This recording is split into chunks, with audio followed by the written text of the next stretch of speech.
In January 2016, Transparency International released its annual corruption index. This data ranks nearly every country's perceived corruption based on levels of bribery, illegitimate government spending, and lack of anti-corruption measures.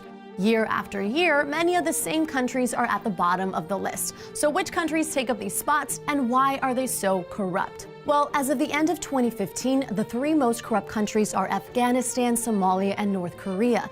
Much of Afghanistan's prevailing corruption is linked to the misuse of aid money given to the country from international donors. The Afghan government pledged to combat this issue in 2012. However, little progress has been made as public officials benefit the most from this type of corruption.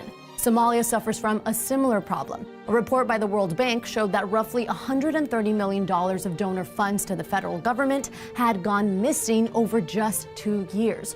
What's more, Somalia's private enterprises pay little or no taxes to the state, but instead pay optional fees to government officials who support their company's interests. By contrast, bribes in North Korea are mostly paid by citizens. For example, North Koreans who are looking for a better job must pay a public official to assign them to one, as all citizens are selected for jobs by the government. What these three and most corrupt countries have in common is armed conflict and political oppression, which are environments where public sector corruption particularly thrive.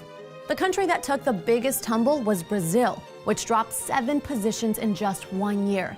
This is due in part to the Petrobras scandal, in which Brazilian politicians allegedly took millions of dollars in bribes in exchange for awarding public contracts.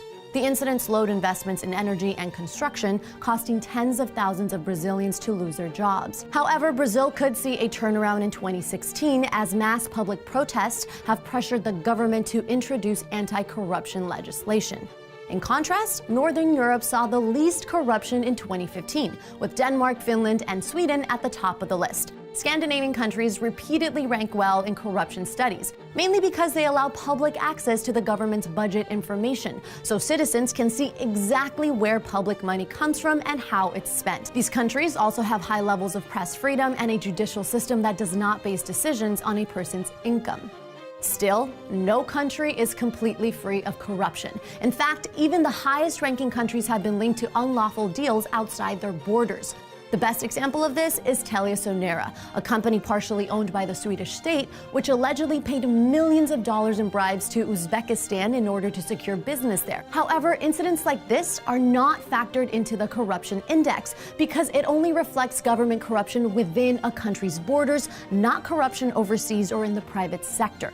But despite alleged corruption in supposedly uncorrupt countries, more countries are moving up the index than are moving down. According to the World Bank, one of the best ways to combat corruption is to create policies that thoroughly investigate and report government spending. Still, more than 6 billion people live under corrupt governments. And until more countries adopt similar policies, that number is likely to increase. If you want a closer look at corruption issues in individual countries like Brazil, check out our corruption playlist here. The most recent scandal within parliament and the leading political party involves the state-run oil firm Petrobras. Around 50 officials are currently under investigation for accepting kickbacks totaling $2.1 billion in return for business contracts with the company. Thanks for watching Test Tube News. Don't forget to like and subscribe for new videos every day.